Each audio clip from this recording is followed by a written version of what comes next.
We're just going to return now to our local panel, asking them for three to 5 minute maximum, and they're going to keep an eye on me because I'm going to give them the when it's time to shut up if they go beyond that. So we're going to start with Pat Power and invite Pat to say a few words about his reaction to what he's heard tonight. Thank you, Jerry. My name is Pat Power. Hardcore Developments is our organisation, and our association here with the World Heritage Assets is Stanley Dock here in Liverpool. And the first building which we converted was the what was known as the North Warehouse into what's known as the Titanic Hotel today, of course, in the Rum Warehouse. So I suppose, why am I here speaking? Well, it's very difficult to refuse Jerry Proctor when he asks to. So what am I supposed to say? That's a different matter. But I suppose Jerry asked me, what does the UNESCO brand or what does World Heritage Assets mean in relation to developments we do, be it here in Liverpool or elsewhere. We have taken an interest in a lot of buildings of historical importance like Castle and Donegal, Titanic Quarter in Belfast, where we've recently, within the last month, regenerated the old Harland and Wolff headquarters, which has the old drawing offices where the Titanic, amongst 1,700 other ships, were designed. So there is a lot of pattern between developments we do which have a historic aspect. But I suppose back to closer to home, i.e. Stanley Dock, I think somebody asked us, well, why did you take on Stanley Dock? I think we took on Stanley Dock because we've been admiring what's happening in Liverpool since actually the capital of culture in 2008, and we couldn't actually get in on any project. And the reason we got Stanley Dock was nobody else wanted it. So they actually said we were mad, and all we've done is prove that. But I suppose what has actually happened in relation to the regeneration, the first building, like the two buildings that originally started out there were conveniently known as the North Warehouse and the South Warehouse. They were built around 1845, and then they infilled part of the dock, and that's where the tobacco warehouse was done in 1901. I'm probably a little off what I've been asked to do and comment on this, but it's just when we actually came first, yes, we were at Liverpool Vision, we met and they encouraged us to get on with it, and so we did. And we actually had some early discussions with UNESCO, it being a UNESCO World Heritage Site itself. And I think when the people work on a listed building or get involved with somebody like a building that involves UNESCO, people get frightened. But actually we found that their encouragement and actually their ability to bring worldwide examples into what we were trying to do. At the end of the day, we were trying to get a building that had been unoccupied for decades back into economic use. So whilst we were sensitive to the historic aspect of it, they were also cognizant that it actually had to work. And I think that we found quite encouraging and useful. So UNESCO is not actually this big bad wolf or school teacher standing over you making sure if you do things right, they actually are an asset. And I think as a badge and a brand, UNESCO is actually a worldwide recognised symbol, worldwide recognised brand, and that would be something that we would bring to other schemes. Like we're talking about a building that was 1845, the sort of one, the tobacco warehouse is now 1901. We're doing a development just outside Seattle, and they say you were on about that your nephew wasn't too interested in history, but when we mention these particular buildings that we're working on that were built in 1845, they often reference, well, an old building around here is about 50 years old. I suppose to which our chairman replied, I could have done that one myself. He's in his 70s. Pass. 1 minute. 1 minute. Well, I think really the reaction is that in relation to the, not alone in Liverpool, the use of UNESCO as a brand is one that we've endorsed, and we've actually worked hand in hand with them. That's what I would say. And second of all is when you actually bring in examples where it's worked around the world. UNESCO as a brand would be, a lot of people are trying to get it back. If you lose it, that's like anything, it's gone and gone forever. That's, I suppose, to cut to the chase really is, we've had no problems in working on a historic site, we've had no problems with UNESCO, or what actually was very very encouraging and very practical to deal with actually was Liverpool City Council themselves and their heritage officers. They are very, very responsive, but they're also practical. And so I think people are frightened of the word UNESCO or heritage or listed buildings, and I don't think one needs to be. Thank you very much. Can we give a round of applause? I think I hope Pat takes the applause there, not just for what he's just said, but for the extraordinary work that is going on in Stanley Dock, which is a credit to Harcourt, but gives enormous pleasure to the whole of our city. It's an extraordinary development and a wonderful, wonderful thing. So on behalf of the city, to Harcourt and to you, an opportunity to say thank you for Stanley Dock and what you're doing there.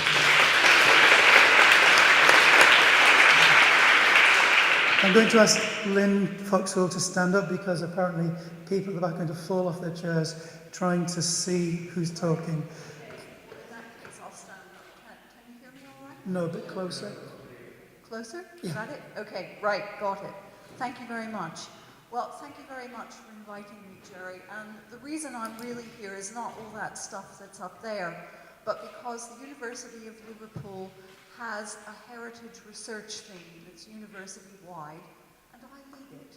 So I have a very vested interest in heritage more widely, but also the heritage of our own community here in Liverpool and Merseyside.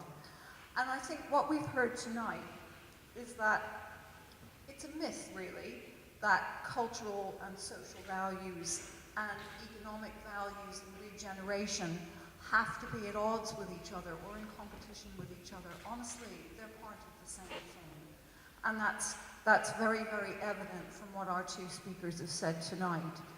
And in fact, really, the latter, economic values, are very much embedded in the former, the cultural social values, because economic prosperity follows on a city being a nice place, and part of what makes it a nice place is that heritage, which is an environment that not only covers space but also brings time into it and time depth.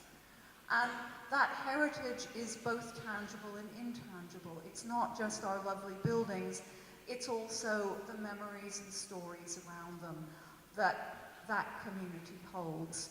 Now, I think it is probably fair to say that in Liverpool, we haven't always made the most of this. We haven't necessarily brought it out enough.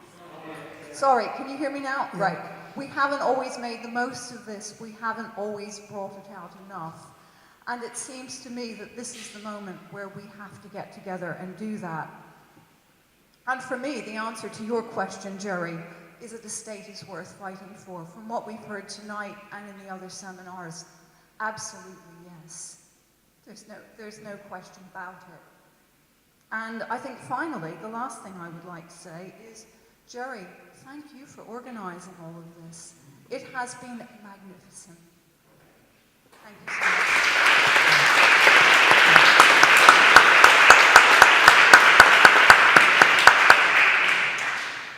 Councillor Alice Bennett, the Mayoral Lead for Heritage and Design. Thank you very much. Can you hear me? Is that okay? I feel as though, first of all, I should say that the Mayor, Joe Anderson, did reassure me that the importance of the task force is to retain our World Heritage status. So I just want people to relax now. I want to pick up on 4 points. The first one being education. And both of you mentioned this, and really relevant to something that Chris said. In my Mayoral Lead role, what I'm doing is developing young heritage champions, and they will be aged 14 to 18 from schools across Liverpool. And I think that's really important in developing a heritage literacy for young people. And also it will break short-term thinking, that we tend to have around decision making. And I think looking at young people as decision makers around heritage, we could be looking at 30-year decisions and 30-year visions for the city. So that's a really exciting programme. And that links to tourism, just very briefly on that. What I want to do with the Young Heritage Champions is to develop tourism for young people around heritage, so to build up that programme so that, you know, people engage with heritage probably when they're a little bit older, and it's really important to engage young people. The third point is around health and well-being, and Liverpool is very keen to be a dementia-friendly city. And although we talk about heritage as a fixed thing, the fluid heritage that people identify with personally, there might be an impact on health and well-being and dementia and mental health when we actually remove the fluid heritage. And I don't think we look enough as a council at that kind of impact. And being on the naughty step, as we are, I want to talk about marketing and the fact that we don't do enough of it. We don't do it very well. And statistically, only 3.7 people realised what the World Heritage, all the 6 zones, what they were, and that's a really poor figure. So I think we need to look at how we communicate what the World Heritage Site is to people, how people understand it locally. And I think all I want to say is I'm really interested in the visual impact assessment that you did, and that's something, if we haven't done that, I'll be talking to the Mayor about us doing that, so thank you very much. Thanks, Alice.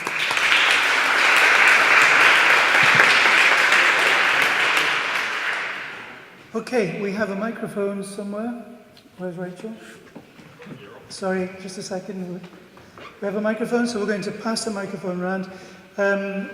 Engage has a gender bias policy, so every time a man asks a question, it will be followed by a woman if a woman wants to ask the question. So we're making sure we have that gender balance in the discussion and debate. So there's a hand up there, Rachel, please. The first question. Can you just tell us your name and keep the question as brief as you can, and then more people can get involved? My name is Jean Grant. Can you hear me? Yeah. I'm chair of Merseyside Civic Society. I would like to express anger and deep frustration at your attitude. We actually are a World Heritage Site because of residents' participation. We are a post-industrial city, which is the common word at the moment. 30 years ago, when the Albert Dock was full of water, we had a population which had shrunk 50%. These are things which are part of our history and are completely underestimated in the way that you have put your case. We fought for the Albert Dock. It would not be here if it wasn't for us. The people of the city who have redeveloped the city have been absorbed into it. Liverpool 1 took enormous care on its viewpoints. Harcourt at the moment are taking enormous care on the detailing of their work. How should you think that we don't take enormous care? The planning permissions at the moment are very, very superficial. They're the first stage. Liverpool Waters is doing fascinating things in other parts of the city. Why should we expect that they aren't going to do interesting and valiant things? In the buffer zone, I think that we are actually a city which you're grossly underestimating, and I'm very disturbed at it. No, sorry, don't pass it on. I'm sorry. I'm in charge. Can you pass it back? Can you pass it back? We'll give the chance. Minja, would you like to answer that? Or Chris would like to? Actually, You switched on. Actually, I'm not really in a position to say anything about Liverpool, which is why my presentation was on other case studies in which they tried to, where the property developers are actually using World Heritage for its development objectives. So I am not at all here to say what was done or what was not done in Liverpool, because I don't know. It's the very first time I've come to Liverpool, and I saw it for 10 minutes with Chris on the way coming here. So this is why I purposely kept it very general. I think all I need to add to that is I hope there's not a misunderstanding here, because I did applaud the incredible progress, both in terms of the conservation of the city and the progress and advance in the cultural side. I also applauded the hotel. So I'm well aware of how Liverpool has progressed. I'm not critical of that. All I am concerned about is that the awareness of the World Heritage Site has remained perhaps less than it should be, and that a full understanding of that, at whatever level you like, would have further enhanced progress that has been done. I'm going to take another question. The second person had the hand up before you. My name is Edward. Thank you for my name's Edward. Thank you for a fantastic presentation. The north of England has some of the has a lot of deprivation, and that's in many areas, including in the cities, and that shapes some of the political priorities, the need to regenerate, and so on. But is there a value, a long-term value, in being able to demonstrate that contemporary architecture and design which complements the heritage, complements the docks in this case, as opposed to approving another high-rise, which is just like the next cladded and glass high-rise, which in 20 years' time may have less value to the developer, less value to the landowner. So. Okay, do you have somebody who want to answer that question? Not specifically. No, not specifically. No. Either Minja or Chris, and then we'll go to the panel if anyone wants to. I think if I've understood your question correctly, my response is that, in my experience, the combination of historic fabric in the city and its juxtaposition with modernity and contemporary design is often hugely successful. And you have some very good examples here, which I would hope would be the precedent that can continue along the waterfront and be the essence of how you activate that waterfront in the future, whatever that use may be. And I had a slight problem, I think, and it's mostly to do with scale in terms of the high-rise that's been proposed, but I can see that that's already being moderated. So, as someone pointed out, that planning permission runs for 25 years. It's a long way to go. And I would expect that increased dialogue, whether it comes from the task force or a version of claims in the World Heritage Site, would begin to help influence and get a situation that is both win for the developers and win for the World Heritage Site. Yeah. You know, the thing is, in terms of appreciation for contemporary architecture, a lot of it is a question of taste also, isn't it? So, I mean, someone might find something to be absolutely spectacular, whereas others would think that, oh my, it's an eyesore. But I think the key to it is competition. So in the World Heritage Site, and even in this buffer zone, what UNESCO often requests is that for them to do an international competition or a national competition or something to do with bringing ideas together. And it can even be an idea competition to begin with, you see? And when this is not possible, when the means are not available, I was working in Istanbul for 10 years, out of Paris, but since the municipality didn't want to do this international competition, what we did was we just went ahead and did it with students.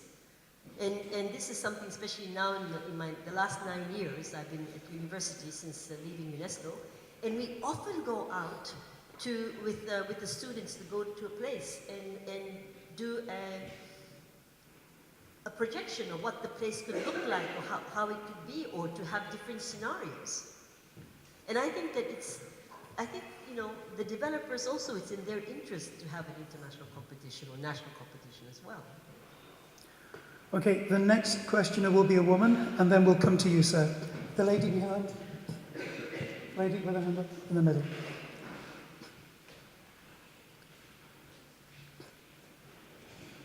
In the discussion about... Can you just give us your name, Oh, please? sorry, my name's Liz Miller, and I've been coming to various meetings for about 40 years on the development of the city. But I'm concerned that there's been no discussion about green spaces. There's been talk of health and well-being, but there's not many places where you can go and sit and enjoy lunch, a sandwich in the outdoors in the city centre with greenery. And I think that's central whenever I go somewhere to visit. That's the first, it makes you feel good, and Liverpool lacks it. So could somebody comment on that, please? Yeah, can we go to the panel? Would anybody, maybe Alice, would you like to say about the lack of green spaces in the city centre? I agree. I think we need more, and we need to incorporate that into development a lot more than we do. It's difficult, I think, with the way the city centre has been developed, and there is such a thing as nature deficit disorder, and people really do suffer from that. And naturally I'm an environmentalist, and I really want to see more green space, so it's something, certainly as a council we try to achieve that as much as we can where possible. You look doubting, but it's in the design, it's all in the design. I'm part of the not the planning committee, the regeneration committee. A lot of it might not be city centre specifically, but there is a lot of green space regeneration going on across the city. But I think, do you mean city centre specifically? Yeah. Yeah, I mean, I suppose it's difficult with the design of the city centre, how that has turned out. It hasn't been well designed into it, although there is open space, it's not necessarily green. There's a lot of space around the three braces that's been developed really well. It's a very elegant design, it's not necessarily green, so there is space, but it's not as green as I would like to see. I'm going to move us on, the gentleman in front. Can you just raise your hand again, sir? Rachel.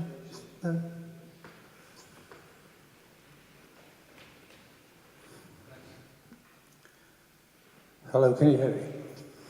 I'm going to say something fairly controversial and support very much the chair of the Merseyside Civic Society.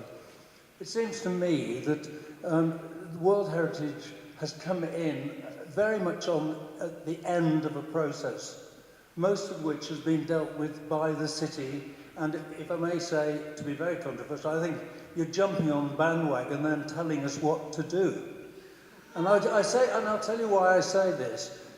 Back in the 1950s, if I can take you back as far as that, Liverpool was the worst bombed city outside of London. It was full of areas which would look like Hiroshima. It had bomb sites, some of which were turned into car parks. It had the worst reputation in the country. It was the butt of jokes.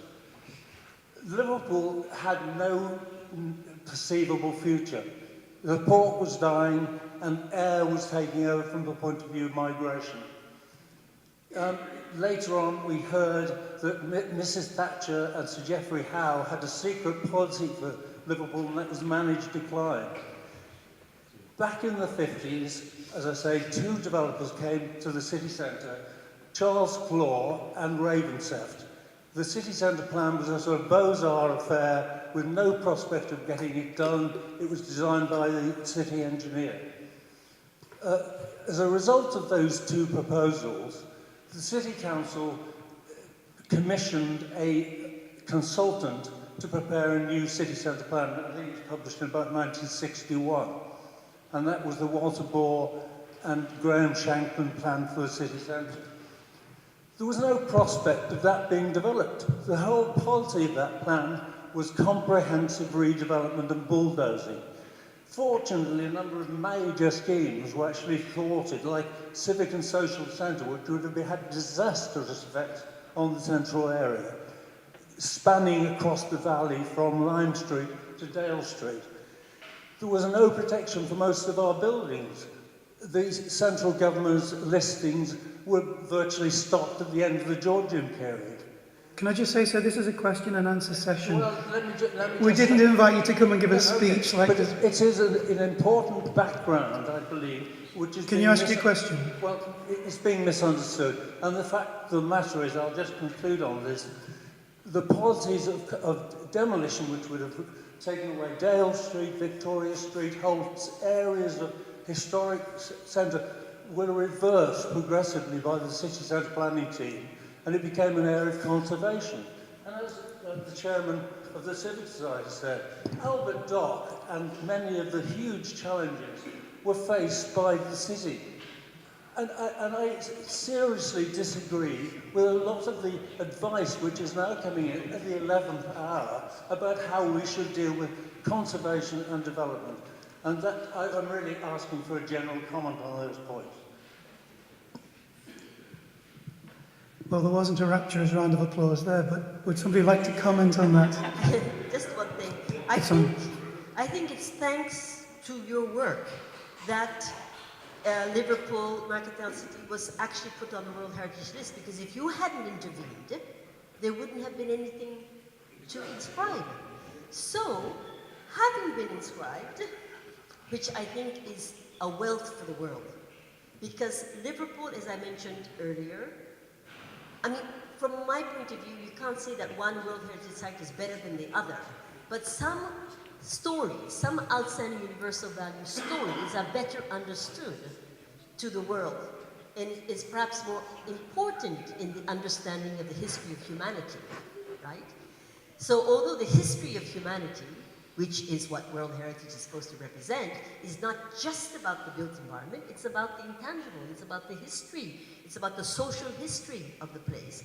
And I think whoever has fought and has been fighting to prevent the demolition has done a great job.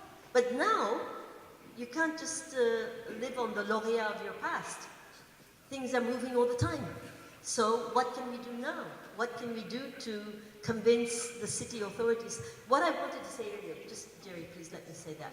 In terms of public space, the question of the public space, I don't know how it works in the UK, but as I mentioned very briefly, in France or Italy, or in fact Spain as well, even if the local authorities are poor, they create a public enterprise, a public company that actually buys the land. They borrow money to do the planning. And why do they do the planning? Because they want to reserve the best place for public use, which means the best place with the best view, where the rivers come in, where the confluence of the river, they want to keep it as public space for the garden. And the garden is also thematic. There are tracks for the children and there are tracks for the old people. They take into consideration the inclusive city in terms of the age group that it addresses. We're in an aging population. I'm now of the baby boom generation, and I'm going to need some space, some green space to walk around, because I'm not going to be able to travel like I travel now, you know? So this is where I think the public authority has a tremendous responsibility for the planning work, and then to divide up the area, to sell, to ask the private sector for their participation. Thank you. I'm going to ask if there's a woman who wants to ask the final question. Yep, on the other front. Thank you so much. I really, really enjoyed all of your talks. I wanted to see what we can learn from other World Heritage sites in terms of raising the awareness and getting that 3% up. So who's doing it really well, and what should we be implementing? So my question was about who is doing really well in terms of awareness of the World Heritage sites, both among their own population and externally, and what are the techniques that they employ when they do that? I've done a lot of this, because I said that for 30 years I've been involved in working with local authorities, because although it's the central government that has signed the agreement and has put those things on the World Heritage List, and often the local authorities have not really been aware. But nowadays, who's pushing for World Heritage status is the local authorities, because they consider that to be a great investment opportunity. But then, it's very difficult to raise the awareness of the population, because very often the new population of a city is no longer the descendants of the people who built it, immigration. So how do you make the heritage of a particular period also be the heritage of the current population. So that really requires a lot of effort. And so we've done things like, the local 7-Eleven shop or the Tesco's equivalent or whatever. You ask for photos of the old family photographs, and you make a public collection of the photos and that the people are allowed to use. And that personalizes things. And even for the new immigrants, they feel that, wow, this city that was really built with that kind of social history, I'm now part of it. You see, as Chris was mentioning, that it's the energy of the history. I mean, it's the history that creates a current energy as well. And I think there are many we could discuss, but there's so many different ways to get students involved, get pupils involved. UNESCO has a World Heritage Education Kit, which is, not great, but it can be adapted for local use. And there's so much to do. It creates weekend activities, things that the parents and the kids can do together, but grandparents and the grandkids can work together. There's so many different ways of creating that social cohesion. And I think it's a pity not to. Okay, not much to add to that, other than there is no doubt in my mind that the awareness of World Heritage Sites is relatively low everywhere in the UK. I think the place to start is at the bottom, the managers and coordinators that I mentioned, who are the people who... Can you speak up, Chris? Sorry. Place to start is with the local coordinators and managers who also are under-resourced at the moment, that they're the ones who can go out into the community. They need more support than they're getting from the City Council or whoever happens to be the funder. But it's about getting out there, operating a whole series of initiatives, some of them business-related, some of them education-related, some of them tourism-related, quite a lot of getting on the back of tourism. It's a long haul, but if the passion is there, and it very often is, in amongst those who are responsible for this, then I am at least optimistic about it. Very briefly, Lynn. Right, just very briefly. In my experience, it's something that we can all take some responsibility for in our own way. So, for example, one of the things I noticed relatively recently, and I was stupid and I don't know why I didn't notice it before, University of Durham advertises itself in all its publicity as a university sited and at the heart of a World Heritage City. Why is my institution not doing this? This is mad. And we have 3 universities in our wonderful city centre. We could all be doing this. And it's at that level where we all can take some responsibility for this. Thank you very much. Pat, yeah, go on. I just, gentleman didn't introduce his name, but I'd agree what I'm saying, and also the chairperson of the Merseyside Civic Society, that Liverpool has really turned the tide in terms of Albert Dock. Liverpool won. You only have to mention them, and people that might have only been to Liverpool once would actually know them. I suppose outside mentioning the Beatles and football clubs, but as far as property, like the Three Graces, Albert Dock and Liverpool won. With Liverpool won, it's now a net migrator of shoppers into Liverpool. So what we're actually, as we're doing historic buildings, Liverpool is actually now one of the most focused areas in Manchester, part of the Northern Powerhouse in terms of investment into the UK outside of London, because London's got so expensive. Like, we'd be hoping to get prices in Liverpool that would only be a deposit in London. So the point is that the investment is actually going to be focused in the regions, and the Northern Powerhouse and what Liverpool and where it's coming from is actually a very, very good platform. I do agree with you wholeheartedly that the regeneration of Albert Dock and Liverpool won, and that, but also, like, if you take the likes of the UNESCO World Heritage Site, and it's not to talk about ourselves because it's irrelevant, these are awards for Liverpool, likes of being voted the best luxury hotel in the UK for 2016. That's for Liverpool. It doesn't matter who developed it, if anyone in this room developed it, it doesn't really matter. They're accolades for Liverpool. If it's voted the best spa in the country, or if it's voted, it's actually now Historic England have brought out a new brochure on, as a case study of how to go about regeneration of historic assets. and it's using buildings in Liverpool as the case study. So I don't think there was any real trend of negativity of actually what Liverpool has to offer or what Liverpool is. If anything, it's more a case of driving on to the next level. But I just I would agree that a lot has happened. I suppose a politician in our neck of the woods said once, a lot done and more to do. Thank you very much. Ladies and gentlemen, we've come to the end of our seminar series, and at each one we've tried to answer the original question, which we put at the very beginning. Liverpool UNESCO World Heritage Site, question, a status worth fighting for. And so I said at the beginning that you would be the jury in this auspicious civil court. And I want to ask you for your verdict. So, is this a status worth fighting for? Those who feel it is, would you raise your hand? Okay, those who feel it isn't, raise your hand. Wow. Ladies and gentlemen of the jury, having heard all the evidence put before you during these 3 seminars, you have found unanimously in favour of Liverpool Maritime Mercantile City, UNESCO World Heritage Site, by a unanimous show of hands.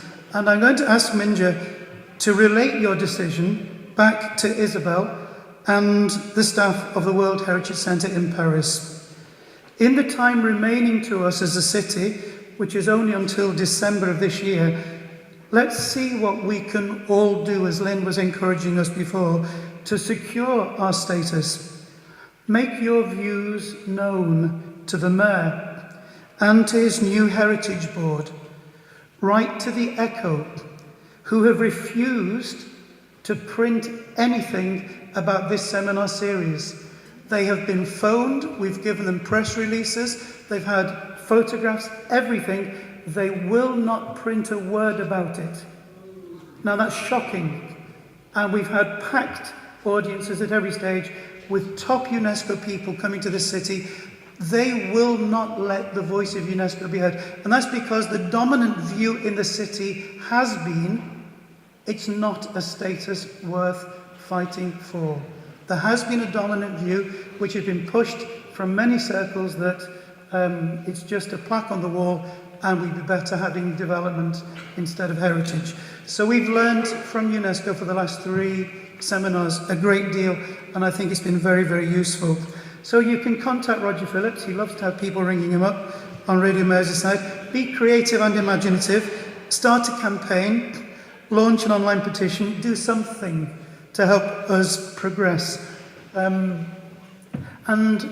I just want to conclude by some thank yous.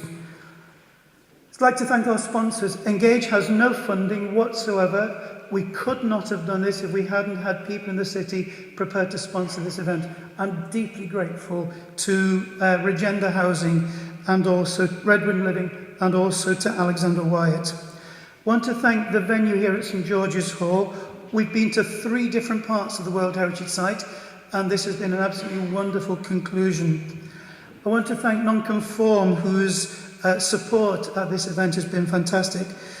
Bean Catering from Brunswick Business Park. Joe, who's flown back from New York, jet-lagged, got back yesterday. Thank you for doing the live streaming and the videoing for today. I want to thank the board of Engage who helped out at all these events. Tonight our panellists, Alice, Lynn and Pat, and our 2 main speakers, Minja and Chris. We've got a gift for Chris and Minja. Engage is interested not just in a debate, we're interested also in getting people to walk the World Heritage Site and get to know. So we've produced a game in conjunction with a professor from Lithuania who we brought to the city in August to run workshops. So the prototype of the game is here. So I'm going to pass one down to you, Minja, and also one for Chris, to say thank you for coming to Liverpool and take this away as a very special gift. This is one of the areas of the World Heritage Site, and I'll explain it later how it's going to go. We've also given all of you a gift, so on your seat you will have found, I hope, a 10 words booklet which we've produced in conjunction with the Titanic Hotel. And it's 10 ways to engage and be a more connected person to the city and develop relationships within the city centre.